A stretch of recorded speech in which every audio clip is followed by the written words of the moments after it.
E é um grande prazer, com grande alegria, que recebo aqui nos nossos estúdios o doutor Mário Rino, doutor Álvaro Pinheiro e o doutor Tadeu Calheiros. Vamos tratar, vamos debater, né, e levar para você o que tem de mais atual sobre o impacto da inteligência artificial na medicina. A inteligência artificial está revolucionando, ou já revolucionou, várias profissões. O direito é uma delas e a medicina, com certeza, é uma daquelas que sofrerá um grande impacto na atividade fim do médico.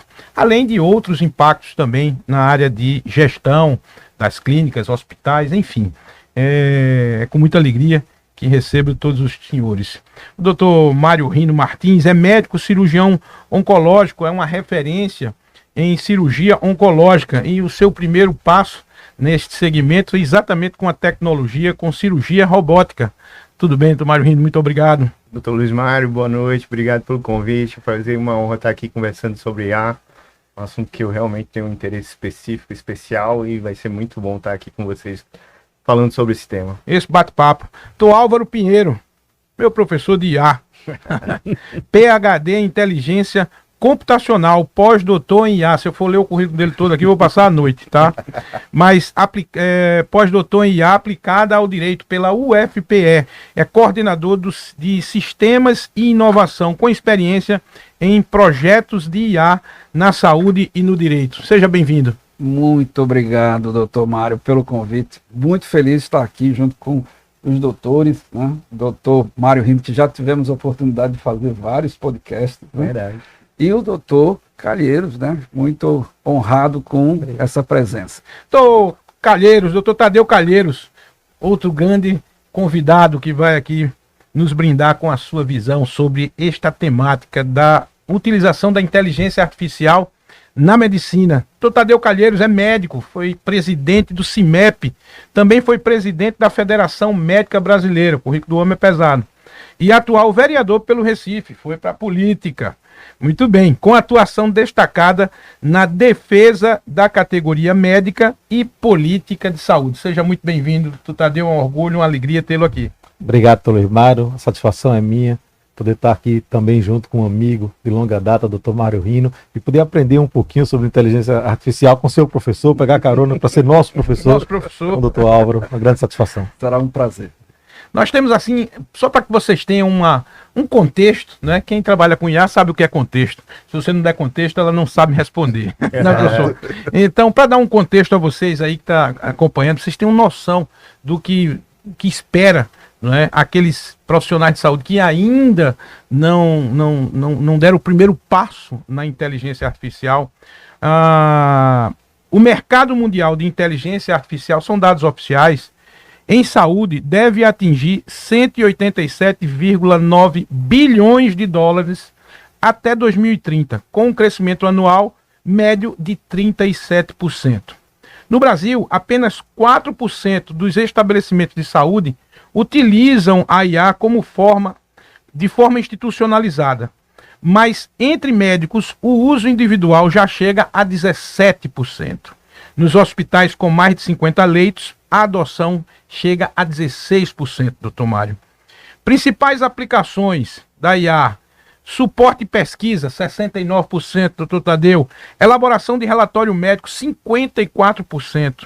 Setor privado versus setor público. A adoção de IA pelos médicos. No setor privado, 20%. No setor público, 14%. Por aí já se tem um pouco a noção dos dados estatísticos. E durante esse nosso bate-papo, nós vamos ter blocos tratando do diagnóstico revolucionário. Vamos tratar um pouco sobre automação e eficiência das práticas clínicas, medicina personalizada e tratamento futurista, desafios éticos. Nós vamos falar um pouco sobre essa questão e o futuro da medicina com a IA. Portanto, vocês podem ver que o conteúdo é muito rico.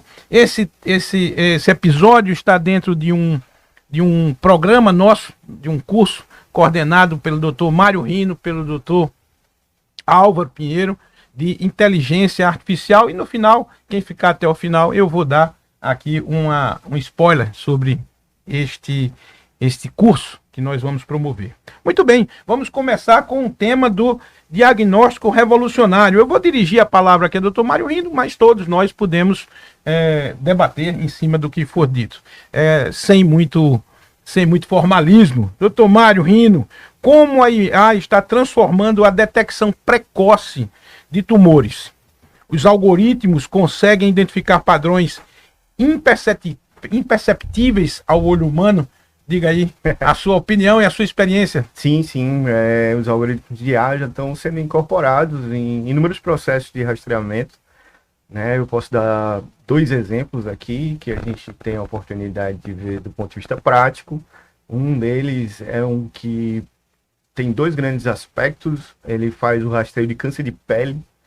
Tem um grupo grande já em Santa Catarina que consegue utilizar IA não de forma diagnóstica, mas para alertar a possibilidade de tratar-se de um tipo de tumor. E isso faz com que na atenção básica esse paciente possa seguir um fluxo de forma mais rápida até atingir a atenção especializada e o tratamento. No mesmo sentido e do mesmo grupo, eles usam inteligência artificial na avaliação das lesões de pele, sugerindo características que facilitam o diagnóstico do dermatologista. No caso, respondendo, ele vai substituir o dermatologista? Não, mas melhorou a eficácia no diagnóstico do dermatologista. E vou trazer um outro exemplo aqui da região, que foi um projeto de rastreamento de câncer de pulmão. Tem vários autores, o Dr. Francisco Sarmento, um colega nosso, é um deles.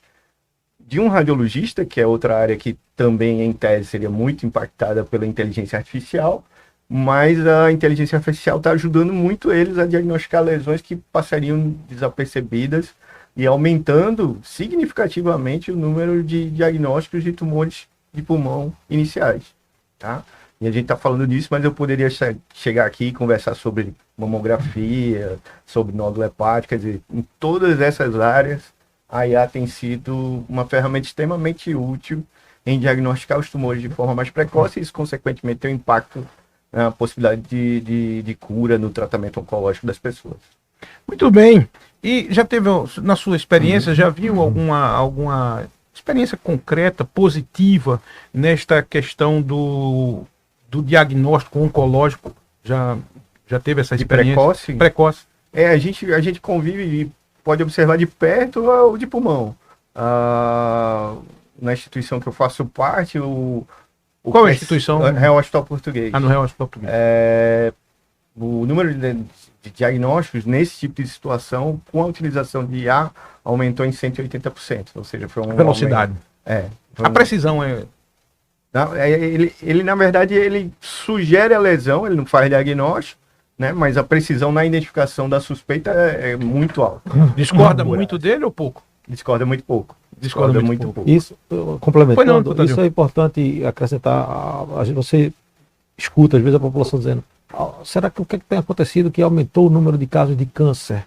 Na verdade, o que tem aumentado é a detecção dos casos.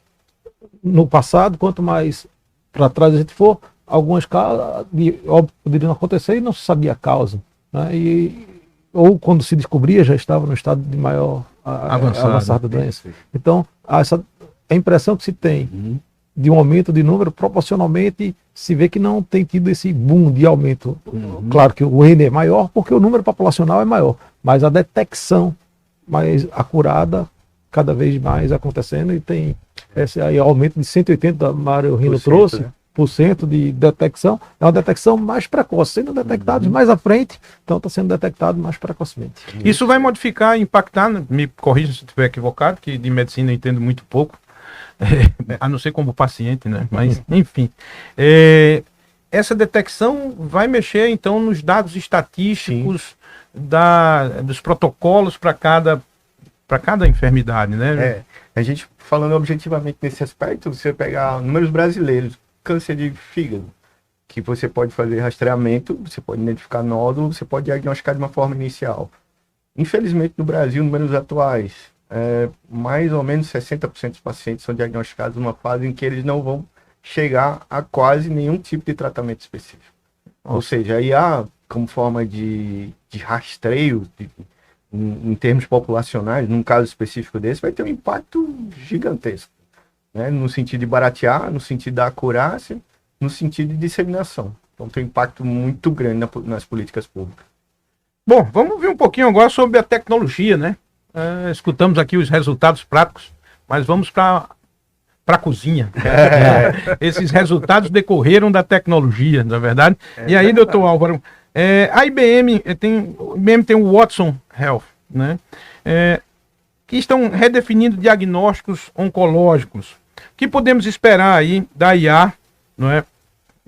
Se a IA supera os médicos, ou ela pode superar, não é, os médicos especialistas em termos de precisão nos diagnósticos nos próximos anos. Eu trouxe aqui o exemplo da IBM Watson, mas pode ser até que já exista uma outra. A tecnologia muda de um dia para o outro. A IBM, né, com o Watson, com essa inteligência artificial, ela era muito significativa. Hoje a gente tem vários outros concorrentes, né, de IA. Mas é interessante verificar essas estatísticas, né, que o doutor Mário trouxe, porque assim, esse subcampo da inteligência artificial, que a gente chama de detecção de padrões, né, você tem uma série de algoritmos que são utilizados para aprender os padrões, eles cada vez estão melhores. Por dois fatores. Primeiro, que os modelos vão sendo aperfeiçoados. Hoje, cada vez mais, as universidades estão pesquisando.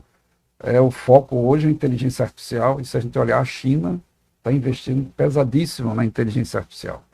E, além disso, tem um outro fator, que são dados, né? Cada vez mais esses dados vêm sendo utilizados para que os modelos aprendam. Quanto maior o volume de dados, maior a precisão. Mais o aprendizado, né? E ele aí vai aumentando a acurácia, né?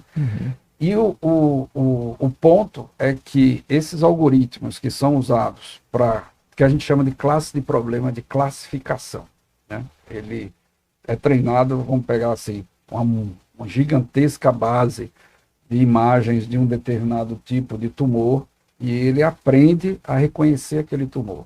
E isso, com mais treinamento, ele vai se tornando melhor. Inevitavelmente, essas IAs de reconhecimento de padrões, elas já estão melhores do que os humanos.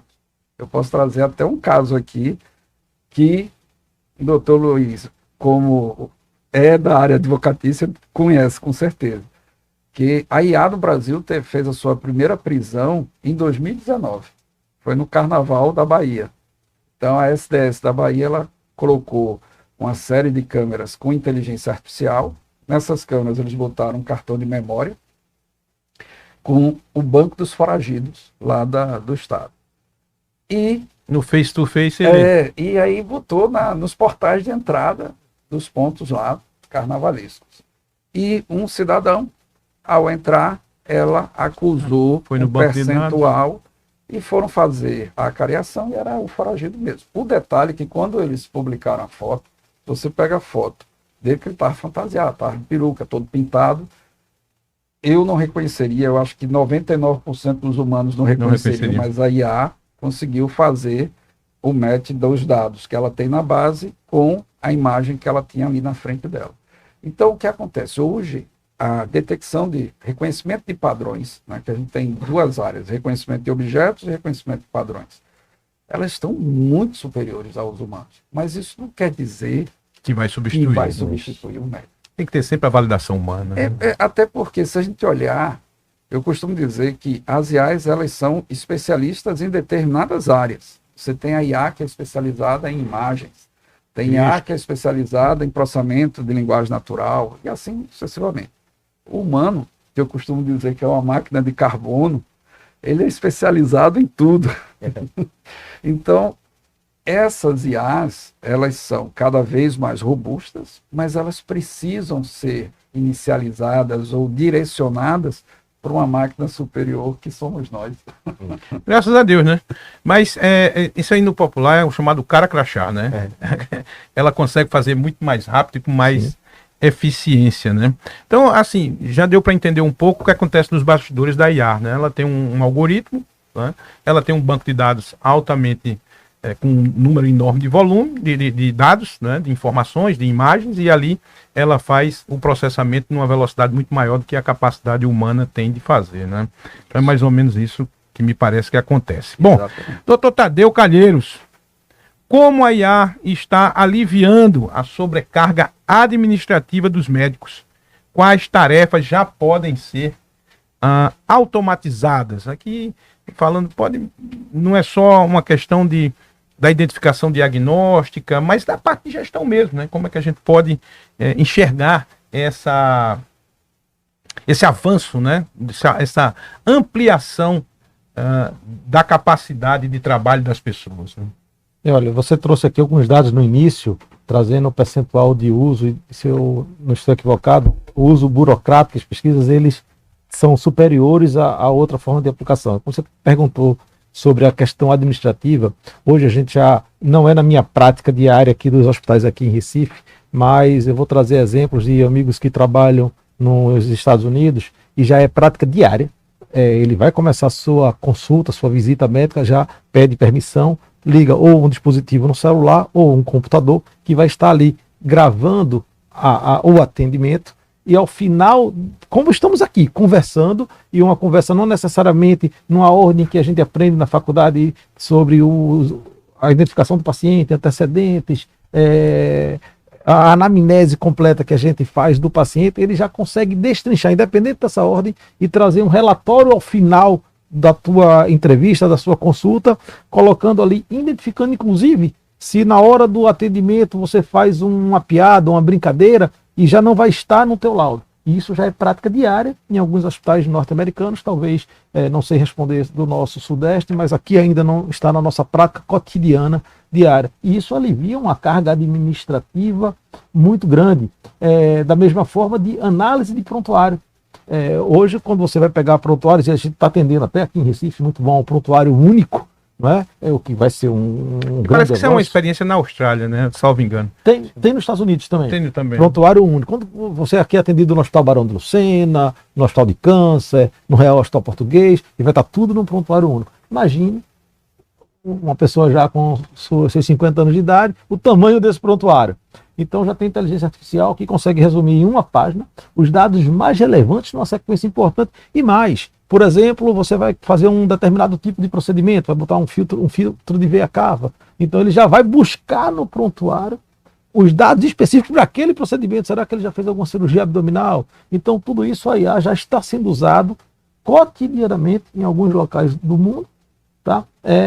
De forma rotineira e tirando um trabalho administrativo. Aqui a gente já tem, você falou alguns exemplos da radiologia, por exemplo, você trouxe especificamente de radiologia.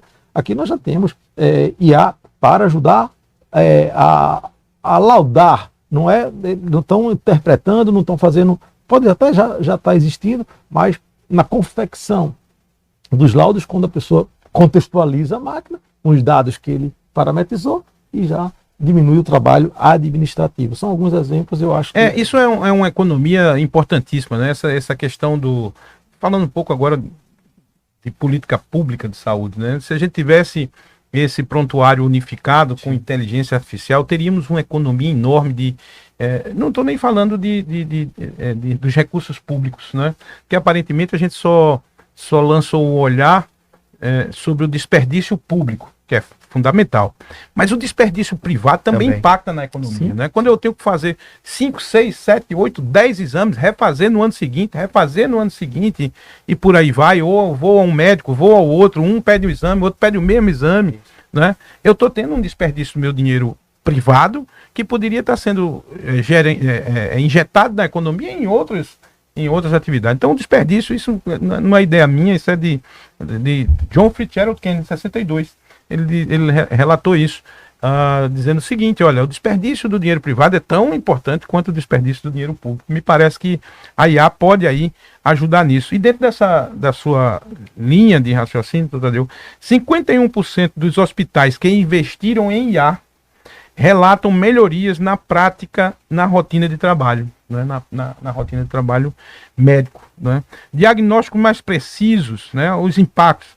Diagnóstico mais preciso, terapias personalizadas baseadas em perfil genético, é um outro ponto. Otimização do processo hospitalar e redução de custos. É um exemplo que eu acabei de dar aqui. Monitoramento em tempo real do paciente crônico com o uso de dispositivos inteligentes. Então, de fato, a inteligência artificial, quem não embarcar nesta onda vai ficar muito para trás.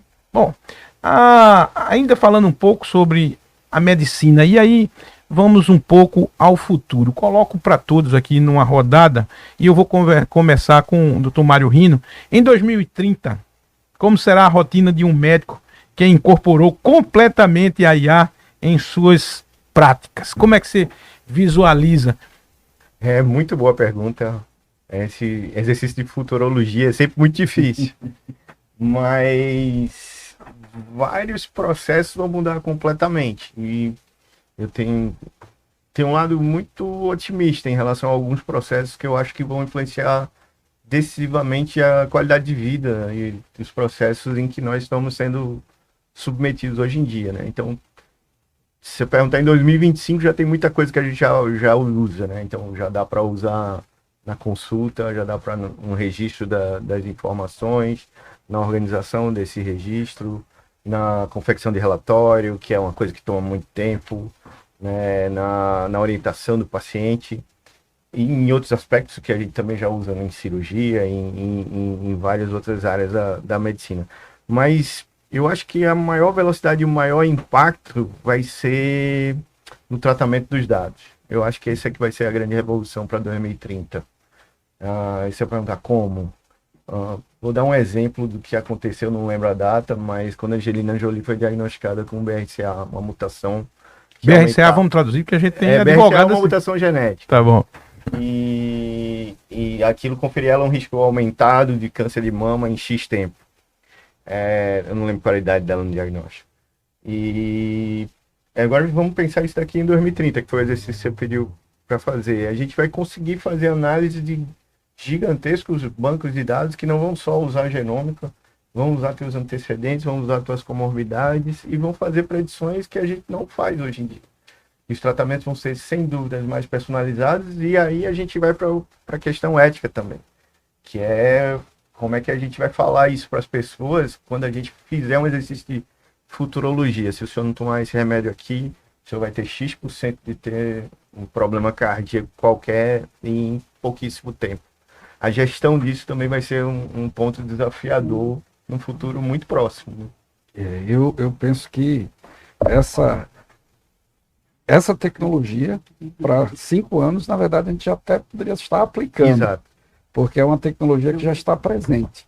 O grande problema que eu vejo hoje, que aí vem a diferença daqui a 5 anos, é essa capacitação, né? E como a gente está aqui focando na área médica, a capacitação dos médicos. Daqui a 5 anos, o corpo médico vai estar praticamente, não vou dizer todos, mas a grande maioria capacitado no uso dessa tecnologia, porque o que a gente percebe é que desde o ano passado, existe uma preocupação grande nessa questão do letramento digital de todas as profissões, né?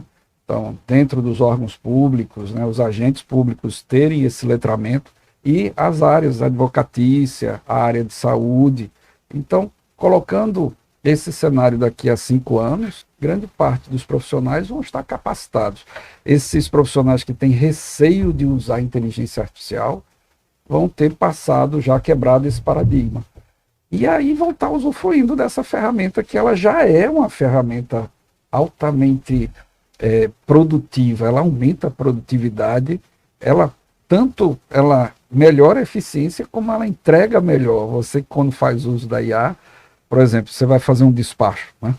Um despacho no setor público, né?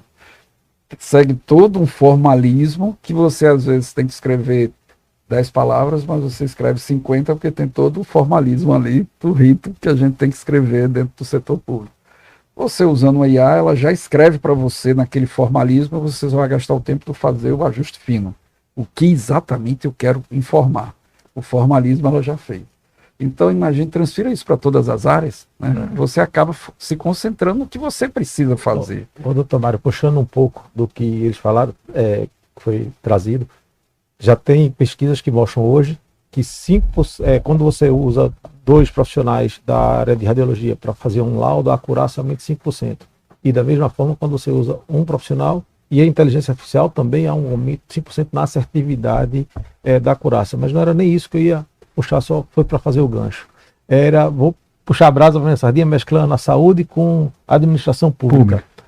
Uma das coisas que chama a atenção é que a transformação que o mundo sofre desde que o mundo é mundo, né, com a Revolução Industrial e com tantas outras coisas que o mundo já passou desde a descoberta do fogo, que as pessoas vão se adaptando, e tem um medo, será que vamos perder emprego, será que isso, será aquilo, é o medo do que vem pela frente, do desconhecido, faz parte da história da humanidade, mas sempre teve um tempo, e eu acho que essa é uma grande diferença, sempre houve um tempo adaptativo maior, porque as mudanças aconteciam a uma boa velocidade da época, mas numa latência maior.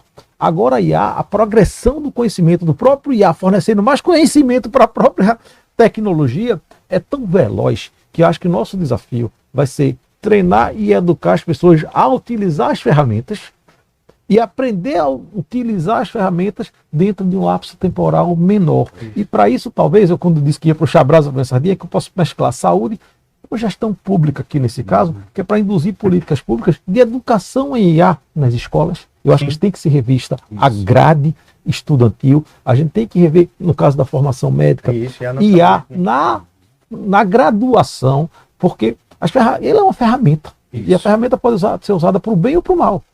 E cabe nós propormos políticas públicas, que aí é uma lacuna grande, um desafio muito maior. Muito grande, para que isso seja aplicado dessa forma. Me permita complementar. Só puxando aqui ainda o eixo da questão, né? Quais especialidades médicas, desculpe, quais as especialidades médicas que vocês enxergam, né? Que sofrerá uma maior transformação pela IA aí nos próximos anos? Eu acredito que é difícil até dizer quais, para mim todas. Para mim todas serão impactadas.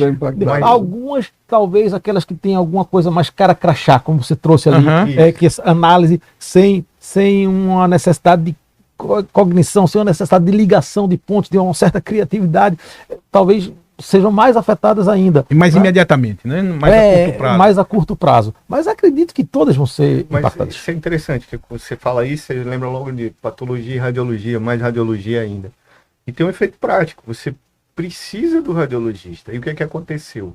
Como as pessoas estão achando que a IA, e houve esse movimento em 2017, 2018, 2019, e que a IA vai substituir o radiologista, a gente tem um problemão, porque as pessoas não estão se inscrevendo em radiologia.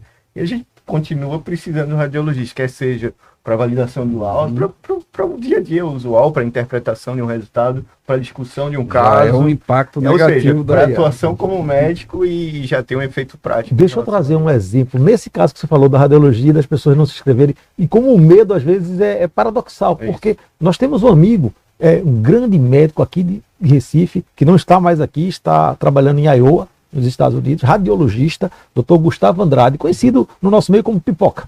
Excelente profissional. E você conhece. E ele foi chamado para eu. Por quê? Porque lá, há muito tempo, os médicos já não estavam se inscrevendo em radiologia com medo da IA.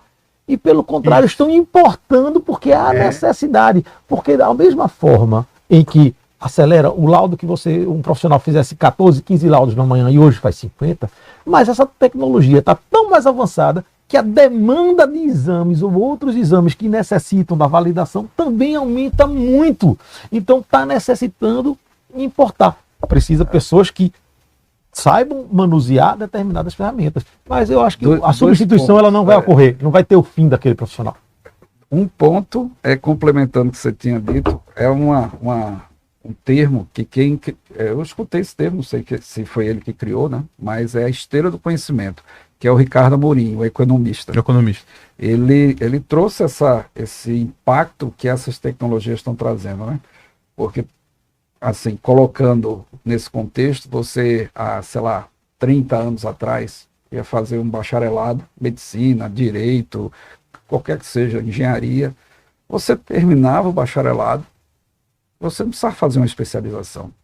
Mas talvez daqui a 10 anos você tivesse que fazer uma especialização para se atualizar com novos métodos, processos que evoluíram.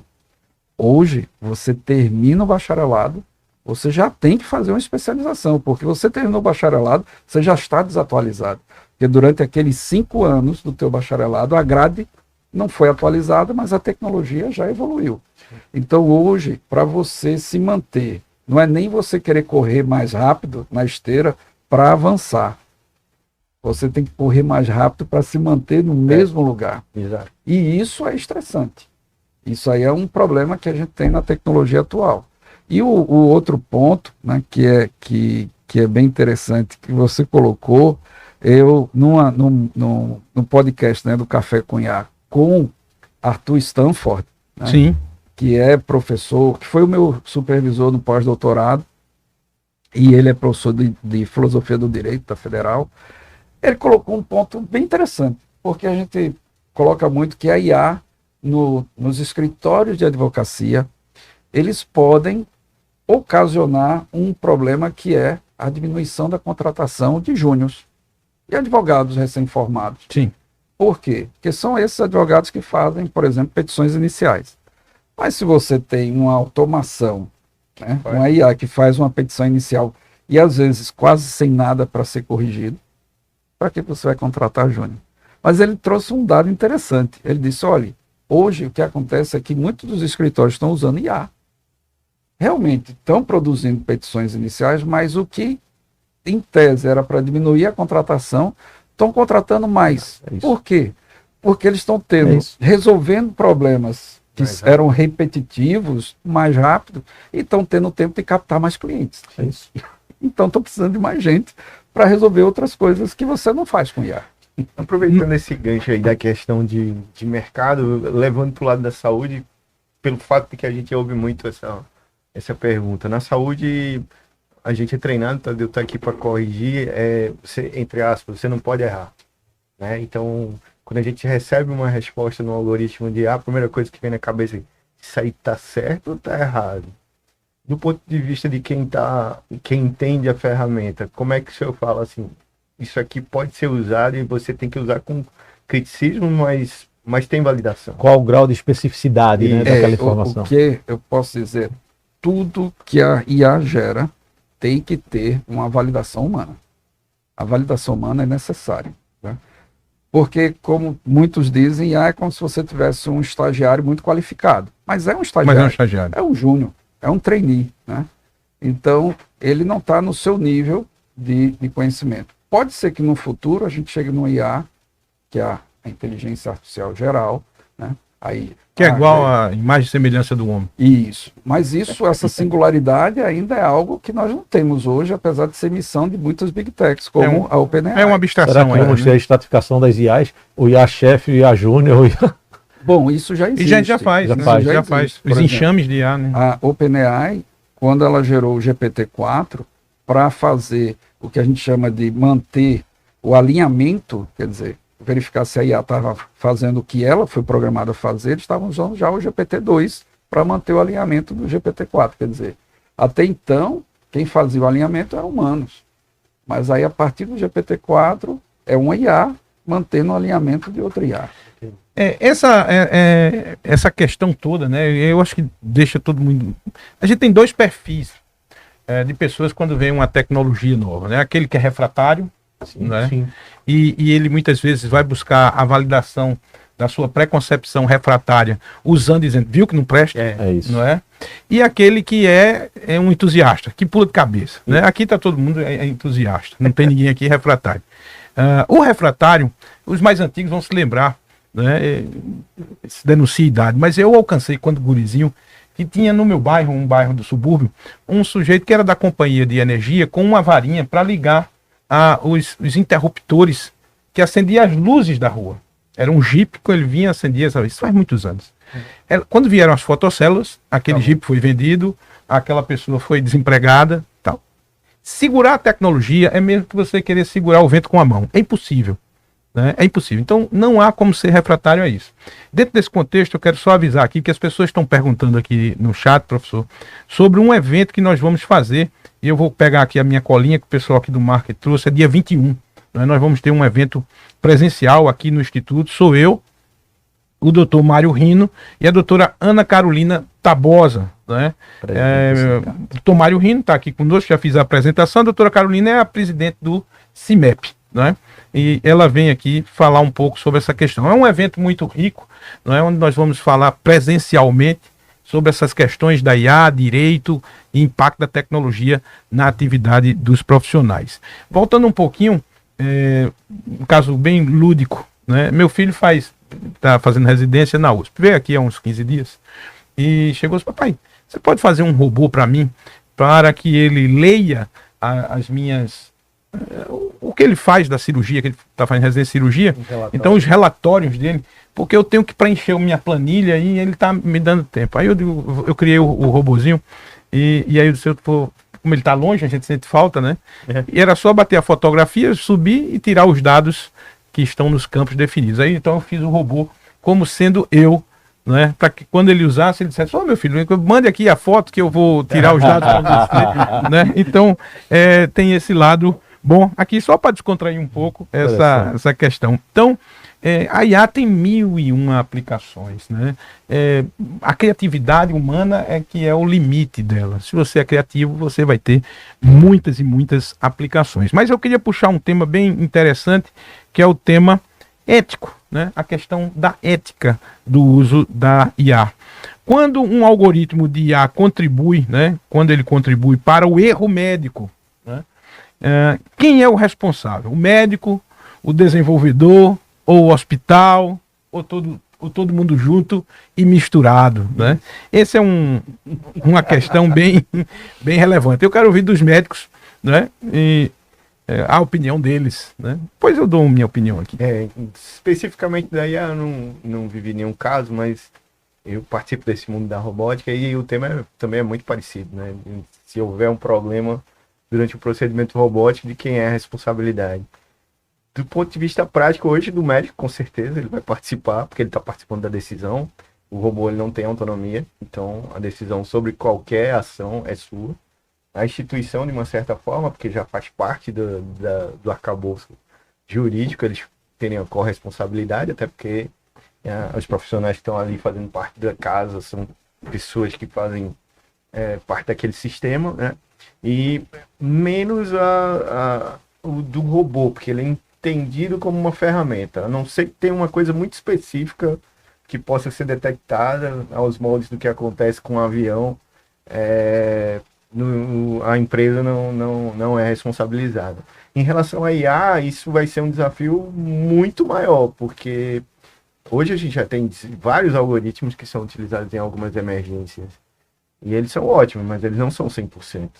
E quem vai se responsabilizar por uma tomada de decisão errada, se ele vai poder se apoiar no fato de que tomou a decisão porque a IA disse que era para fazer de tal jeito, isso vai caber uma discussão bem ampla em relação a isso, sem dúvida nenhuma. Quem vai gostar é a área advocatícia. E vai adorar. Sempre gosta de confusão, né? Antes de contribuir com essa resposta, queria tomar a liberdade aqui de mandar um abraço para Bruno Canto, para Tassiana, para Caio, pegando um pouquinho da popularidade do seu programa aqui, que já mandaram mensagens aqui, estão contribuindo aqui, e fiquei feliz de saber que estão acompanhando e contribuindo. Olha, ao primeiro momento, a pergunta parece de uma resposta muito simples. Dizer, não, do profissional, do ser humano, é o mais médico, evidente, né? O mais evidente é quem precisa validar ou não, e eu acho que não vai ter discordância se você botar 10 pessoas na sala, as 10 respostas vão nesse mesmo sentido.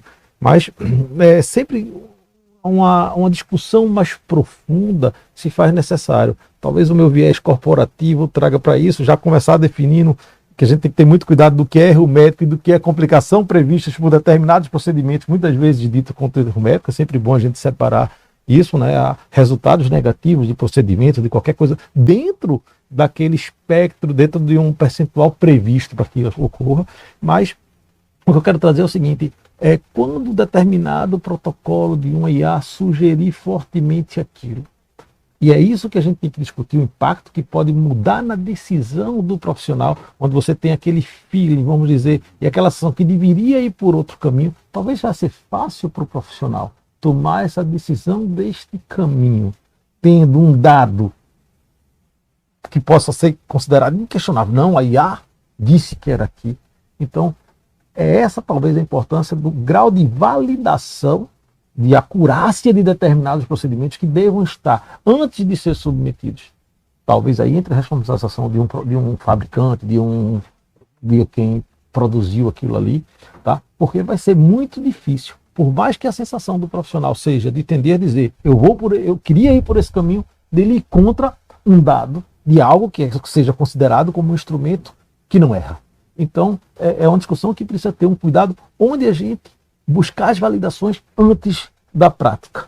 Né? Ela diz, não, mas é muito melhor usar isso aqui porque tem 2% apenas de não especificidade, mas esse 2% for o seu paciente, passa a ser 100% da sua realidade. Então, é uma discussão que precisa aprofundar mais. Se fosse para responder diretamente, diria, claro, do profissional, que é quem vai dar o sim ou não, é quem tem que validar aquilo da máquina, e aí, sem dúvida, seria isso. Nesse mesmo aspecto, em relação também à questão ética, a gente sabe que isso é natural, é da natureza você fazer a lei do menor esforço. E a IA tem esses dois viés, é uma ferramenta poderosíssima para você estudar. Ele vai te ajudar muito a aprofundar um assunto, estudar, dissecar um determinado tema, mas também ela pode te dar um monte de respostas prontas.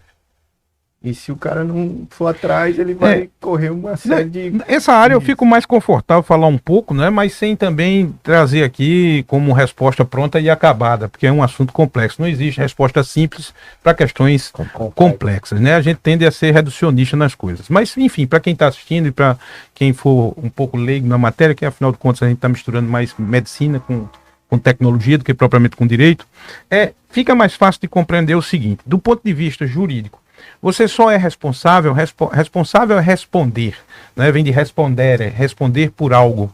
Então você só é responsável por um dano que você causa a alguém se há uma correlação direta e imediata entre esta lesão e a sua conduta. Tá? Isso é para dar um corte, porque senão fica uma cadeia infinita. Sim. Então, mal comparando, o sujeito levou um tiro. Se não existisse a bala, não tinha levado o tiro. Se não tinha levado o tiro, a CBS, a fabricante de balas, é responsável. O Taurus é responsável, a pólvora é responsável, a espoleta da bala é responsável. Enfim.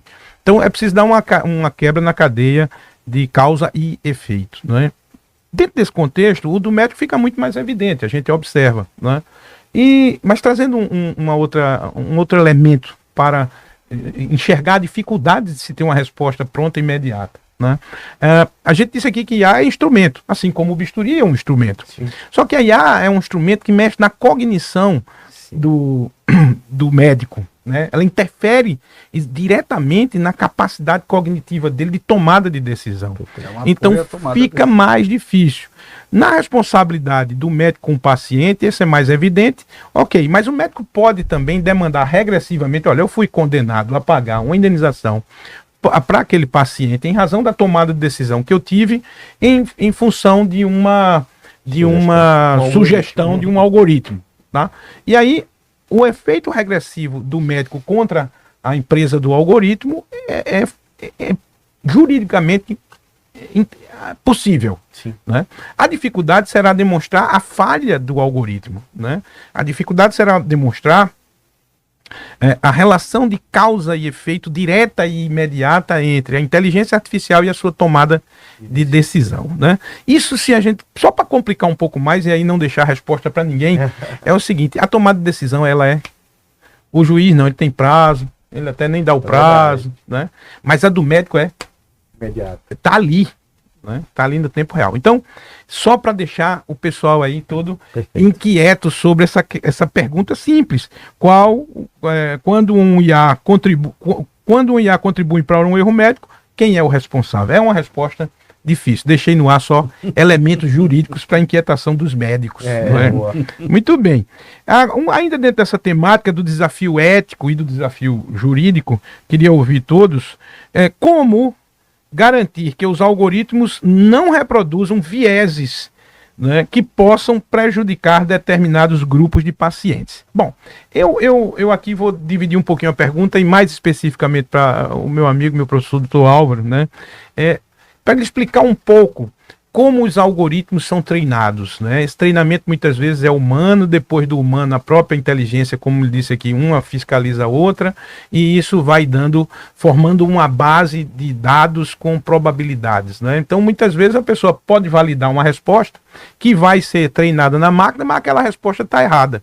Né? E isso gera um viés. Então eu queria que eu explicasse um pouco para o povo, muito rapidamente, em linguagem simples, como é feita essa validação e essa construção de dados de probabilidade para a IA. Eu só vou aproveitar o gancho e perguntar se o senhor acha que, em medicina especificamente, o Deep Learning, aprender a partir de padrões que não são... Deep Learning é profundo. Aprofundar o aprendizado da máquina, no sentido de que ela vai identificar os padrões e não vai ser ensinada determinados padrões. Eu acho, assim, só comparativamente, qual é a modelagem que eu acho que seria mais interessante para mim? Doutor Álvaro, antes de eu responder, eu não sei nem se eu deveria dizer, mas me veio na cabeça até uma brincadeira, uma piada, contando com a construção de um viés, né? E só me veio aquilo que a gente vê às vezes na tela do nosso celular, né?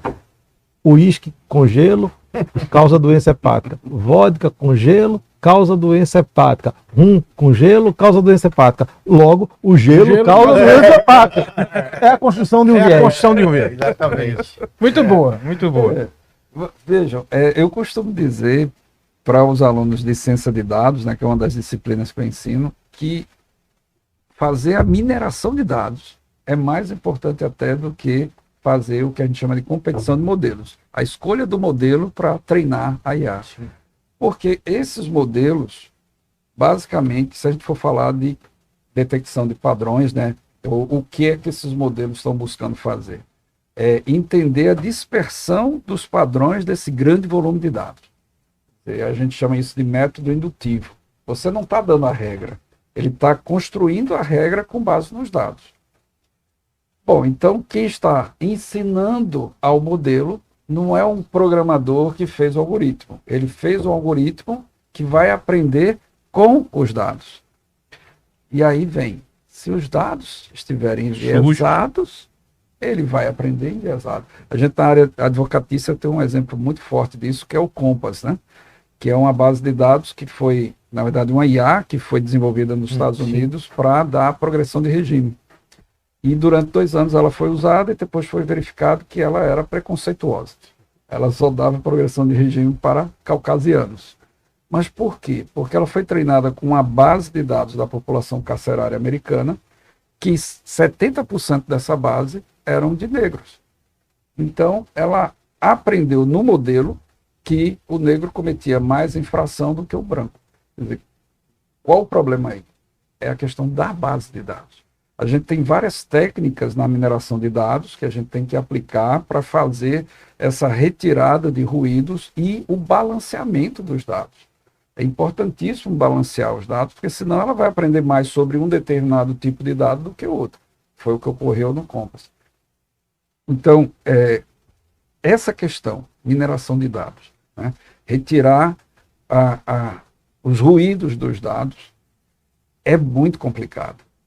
Por quê? Porque o dado, na sua grande maioria hoje, produzido e qual é utilizado para as IAs, para o treinamento, é o que a gente chama de dado natural. É o dado que foi produzido pelo humano. E o humano, ele é enviesado. E, consequentemente, ele gera dados enviesados.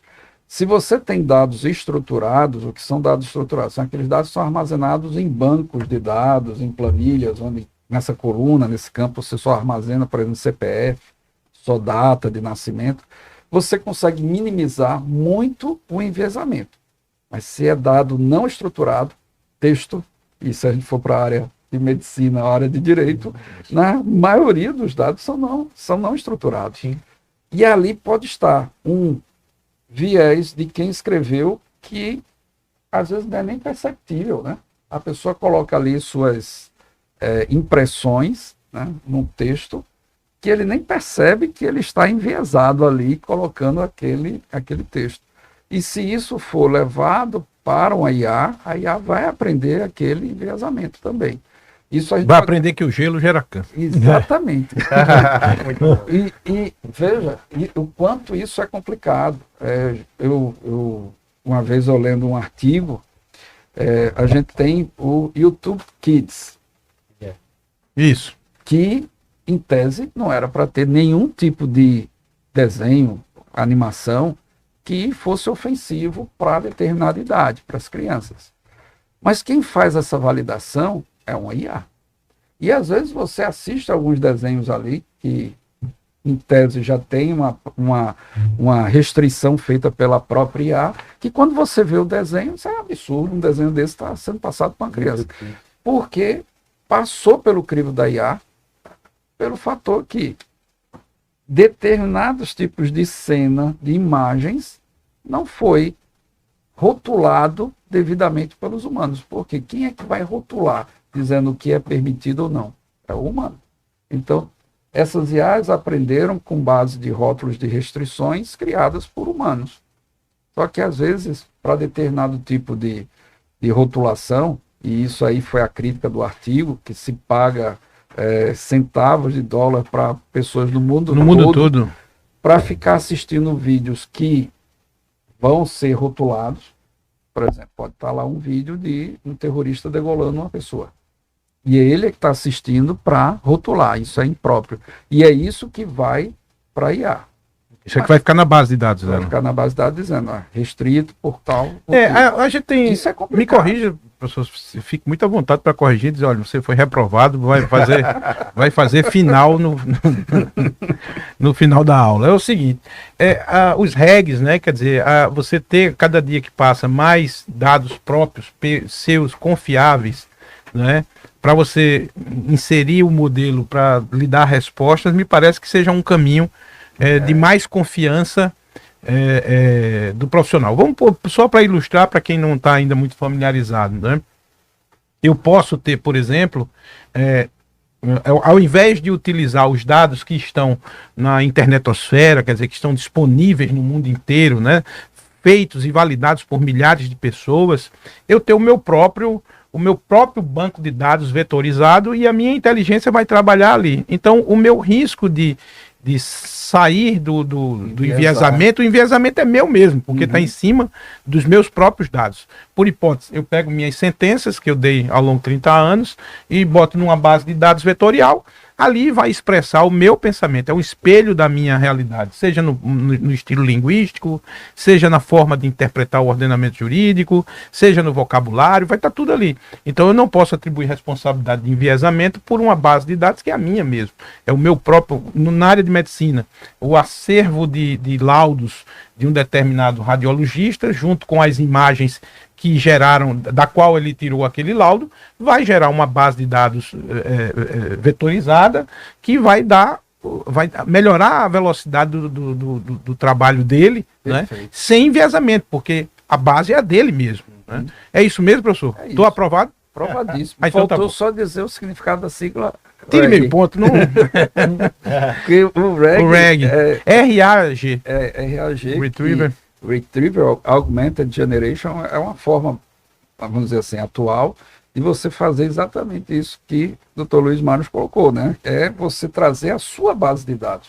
Porque, por exemplo, se eu chegar lá no GPT e perguntar o que é hiperautomação, ela vai dizer. Porque em algum momento essas Big Techs treinaram com documentos que diziam o que é hiperautomação.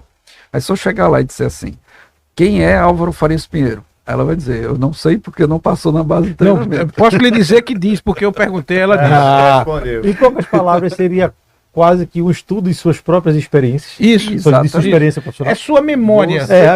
Memorar a sua base de conhecimento. E ela complementa, ela aumenta, né? Por isso que é augmented. Ela está recuperando de forma aumentada, além do que ela já generativa, aumentada em recuperação. Isso é algo interessante, né? No meio médico. A experiência traz conhecimento justamente por casos que você já passou, por situações que você já passou, mas também fica a depender de sua capacidade de memória ou da organização que você possa ter seus relatos. Né? E quando você tem algum instrumento que vai facilitar um trabalho que os médicos não façam burocraticamente,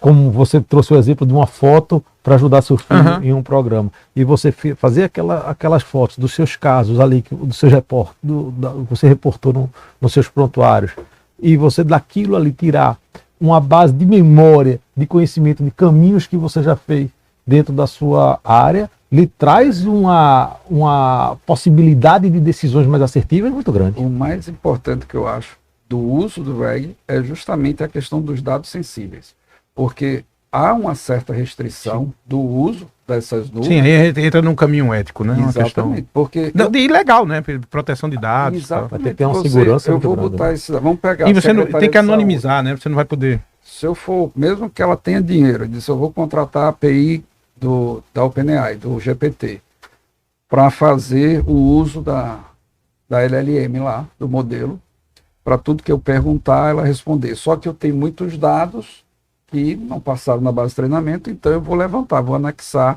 prontuário dos pacientes que têm dados sensíveis. Por mais que eu legalmente tenha marcado lá que esses dados não podem ser usados numa base de treinamento futura da OpenAI, mas é uma caixa preta. Sim. Como é que você vai ter certeza que não vai? Aí vem a vantagem do RAG, porque você pode baixar esse modelo. Existem vários modelos que você pode baixar, que são modelos open source, tipo os da Llama, ou os da Meta, e você baixa para a sua infraestrutura e alimenta dentro da sua infraestrutura aquele modelo com os prontuários únicos dos pacientes. Você está na sua infraestrutura, está na sua rede, você sabe que aquilo Você não vai ter problema de dados. Eu preciso aqui, professor, dar um abraço aqui para Lúcio, Larissa, Bruno e Tassiana. Estão acompanhando aqui assiduamente. Muito obrigado a vocês aí pelo prestígio da audiência. Fica por aí. Recomendo ao pessoal também, né, professor? Isso aí. Muito bem. É um conteúdo de altíssima relevância. Um pouquinho o que o professor falou. Basicamente é você botar no seu notebook a sua base de conhecimento vetorizada com o seu open source, né, a sua inteligência artificial que é oferecida gratuitamente pelas Big Techs. Você baixa, você fica fora do mundo. Pode estar até offline. Você pode estar até offline, né? Igual o Word que você tem, o Microsoft, os pacotes Office que você tem, né? Você baixa ali e você vai ter uma velocidade muito maior de respostas e com a tranquilidade que você não professor, vai... a grande e doutores, o que eu acho mais legal assim da inteligência artificial é encantador. Quem mergulhar nisso vai ver mágica, né? Vai ver a mágica acontecendo. Então o que é que acontece? Ela libera você para atividades mais sofisticadas, né? A exemplo do meu filho, e o grande ativo que nós temos, que é um ativo que não se compra mais, não tem onde vender. Eu sou louco para encontrar, mas não consigo comprar, ainda não encontrei em nenhuma loja, que é o chamado tempo. É verdade. Né? Se eu pudesse, voltava no tempo, não é verdade? Exato. E aí não tenho mais como. Então ela libera para você aquilo que é mais valioso, que é o tempo, né? Para qualquer coisa que lhe seja cara, né? Estar com a família, poder fazer com mais eficiência, com mais velocidade. Eu vou novamente aqui, para quem chegou depois, lembrar aqui o nosso evento, dia 21, deixa eu perguntar aqui o pessoal, Léo, é 21? 21.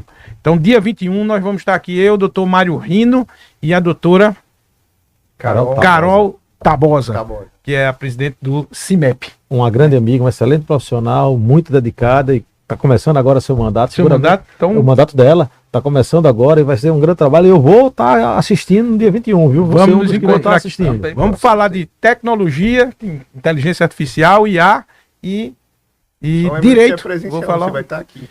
Sim, pessoal. Ótimo. Você que estiver aí assistindo é presencial, tá? É aqui no Instituto. É uma quarta-feira, né? Quarta-feira. É uma quarta-feira, rapidinho, um bate-papo e um momento para relaxar um pouco, né? Fazer um network, né? E escutar coisas fora do padrão, do nosso padrão. Eu vou escutar sobre medicina, e quem for da medicina vai escutar um pouco de direito, quem for da medicina de direito vai escutar um pouco de tecnologia. Pessoal, nós vamos aqui nos encaminhando para os finalmente, né?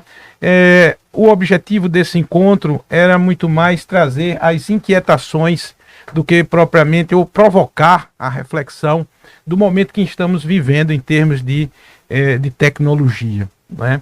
A IA, ao contrário do que algumas pessoas pensam, ela não surgiu em 2018. Né? Ela está na palma da mão a partir de 2018, não, 2017. Está na palma da mão a partir de 2017. Mas ela é um pensamento e é uma ideia humana que já remonta a algumas décadas, né? E dá um corte ali com Alan Turing a partir da Segunda Guerra Mundial, quando em 1945 ele bola uma máquina que fosse capaz de emular e identificar com probabilidade os passos, ou os códigos, melhor dizendo, da comunicação dos alemães. Né? Então, ali já se marca um pouco essa vontade humana de ter uma máquina capaz de pensar. Então, uma reflexão que eu deixo não se feche. Né? Em algum momento o mundo parece que são dos loucos, mas na verdade a loucura parece que está em tentar segurar o futuro. Né? Eu lembro do filme de Hanna-Barbera, aqueles foguetinhos, né, da família Jetson, é realidade hoje. Né? O sujeito que imaginou que ia à Lua provavelmente foi considerado um maluco. Agora o foguete já dá ré. Né? Então, assim, Acabou com o ditado, acabou né? com o nosso Foguete não ditado, dá ré. foguete não dá ré. Então, Tá dando. é um convite que eu faço a todas as pessoas que se debrucem, mergulhem no mundo da inteligência artificial. Se você não quiser ficar como aquele rapaz que acendia a luz no meu tempo de criança, no meio da rua, você vai ficar sem trabalho, não por nada, porque você não vai saber operar uma ferramenta que será indispensável, né? Indispensável. Eu vou deixar, já dei o meu recadinho aqui final, né, para essas inquietações. Tinha muito mais coisa para a gente debater sobre a questão dos investimentos de IA. Não, 76% dos CEOs das empresas de saúde vão investir em IA até o final do ano. Isso é um mercado fantástico.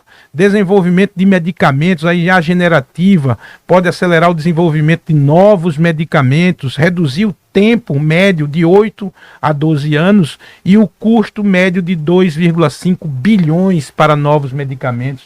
Então é um impacto transversal, né, que vai atingir a medicina, vai atingir saúde pública, saúde privada, o direito, a economia, enfim, é como a luz, né? Sem luz a gente não faz nada.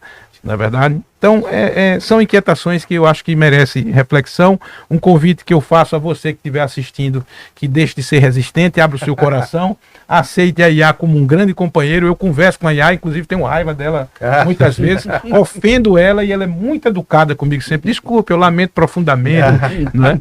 Então é um convite que eu faço a você que ainda está distante dessa ideia. Quero deixar um recado, quero que cada um deixe um recado final, fazendo o convite mais uma vez para o dia 21 agora de maio, o nosso encontro com o Dr. Mário Rino, Dr. Álvaro Pinheiro, eu e a doutora Carol Tabosa, tá? Aqui no Instituto Luiz Mário Moutinho. Tá? Fica aqui na Agamenon Magalhães, no 12º andar do empresarial Isaac Newton, tá bom? Professor Álvaro. Eu vou corroborar com sua fala. Que eu vou trazer uma publicação do FMI, eu sempre trago esse relatório como exemplo. Em janeiro de 2024, o FMI publicou o seu relatório no Fórum Econômico Mundial, colocando que a partir de 2025, esse ano, 40% das profissões no mundo vão sofrer deslocamento. E aí, quando você começa a ler, né, o impacto dessa tecnologia emergente, que é a inteligência artificial, automação de processos, que é RPA, juntando tudo isso, que é hiperautomação, a gente percebe que, lendo e sumarizando o relatório, não quer dizer que a IA vai substituir 40% das profissões, mas que haverá esse impacto, porque as profissões passarão a usar fortemente IA. Então, os profissionais que não estiverem capacitados nessa ferramenta, eles serão substituídos por profissionais que estão capacitados. Então, assim, aí o recado que eu dou é isso. Assim, inevitavelmente, um exemplo que eu gosto de usar, doutor, do dentista, na época do faroeste, né? Porque o pessoal mostrava nos filmes antigamente que o cara tomava uma dose de uísque, que era para ir ao dentista. E o dentista pegava um alicate, subia em cima dele para puxar o dente. É verdade. Mas em algum momento chegou o dentista com a tecnologia nova, que foi o anestésico. Foi um sucesso para ele. Aí todo mundo da cidade dizia, não vá naquele não, vá naquele outro que a gente extrai dente sem dor. Quer dizer, é uma tecnologia que, de boca em boca, aquele médico que não se atualizou com essa tecnologia, ele perdeu seus clientes. E o outro passou a ser mandatório nessa profissão. Então, na verdade, o que é que aconteceu? Continuou fazendo a função de dentista, só que usando uma tecnologia para tornar isso uma forma, vamos dizer assim, menos dolorosa, mais rápido e assim por diante. Mais eficiente. Então, eu digo que a tecnologia, ela, em todas as áreas, e esse é o grande impacto da inteligência artificial, porque ela não impacta só a área operacional, né? Aquele nível operacional das organizações, ele impacta também o nível tático e estratégico. Todo mundo está sendo impactado e todo mundo tem que se atualizar, porque quem não se atualizar, aí a gente pode dizer, vai ficar disponível para o mercado. É uma forma elegante de dizer que você está ferrado. Pra se mexer. Né? Pra se mexer. Então, Mário Rino. Então, Luiz Mário, obrigado pelo convite, é um papo muito agradável. Não vou ser redundante em relação ao que o doutor Álvaro falou. Sem dúvida, os profissionais que fizerem uso de IA vão ser profissionais diferenciados. Mas para a área de saúde, além desse aspecto, eu acho que cabe ressaltar o quanto a IA possibilita ganhar uma commodity, dá para chamar de commodity, tempo de commodity. Que isso aí faz muita falta, né, Tadeu? Sim. Faz muita falta. E se você usar o IA de forma adequada, você vai ganhar muito tempo para fazer outras coisas que talvez sejam mais prazerosas do que aqueles velhos relatórios, aquelas tarefas burocráticas, aquelas inúmeras burocracias que a gente passa todo santo dia. E com automação, né? Você juntar IA com automação, aí depois, se você ficou curioso, acompanha aí o Instituto, né? Você vai entender o que é hiperautomação. Então, Tadeu. Eu acredito que a gente não está nem fazendo um exercício de futurologia. Eu acho que o IA é presente. Isso. É uma ferramenta, estar aí. Não tem como segurar o vento. Não. Então, quem quiser manter um saudosismo ou um medo, às vezes, de reserva de mercado, não vai conseguir. Vai em algum momento, ou vai ficar fora, ou à parte, ser um páreo da evolução, ou vai ter que aprender aquilo ali. Então, quanto antes, melhor. Não é? Acredito que isso vai estar, se não agora, se não conseguirmos instituir na política pública, vai estar também no futuro próximo, dentro da própria formação. Os nossos filhos, netos, já nascem com outro grau de tecnologia e de costume com tecnologia do que a minha geração, a nossa geração foi acostumada.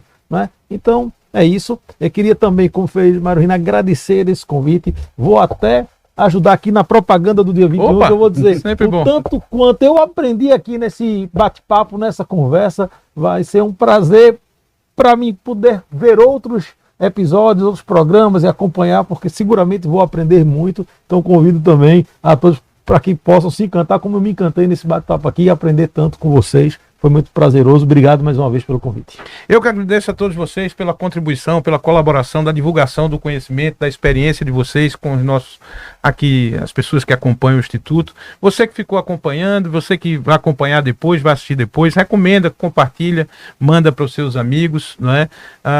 O conhecimento de qualidade precisa ser divulgado, o papel do Instituto é esse. O Instituto se posiciona já aqui há mais de uma década como uma instituição que tem por propósito trazer conhecimento novo, específico, especial e com profissionais de referência, né? Essa é a missão do Instituto, esse foi o meu propósito em instituir essa instituição de ensino para preencher uma lacuna de qualidade da nossa educação, especialmente a formação continuada já aí na pós-graduação, né? Nós temos a graduação também, portanto não fique de fora, acompanhe o Instituto, vai no YouTube, onde estão esses vídeos, vá lá no Instagram, acompanhe também nas redes sociais o Instituto. Eu agradeço a todos vocês, agradeço imensamente de coração pelo tempo que vocês dedicaram, né? Possivelmente alguém está usando IA, então ficou com um tempinho para vir aqui. É verdade. E agradeço muito a audiência de vocês. Um grande abraço, espero que tenham gostado, espero que tenham colaborado com vocês, um grande abraço e até o nosso próximo encontro. Até mais.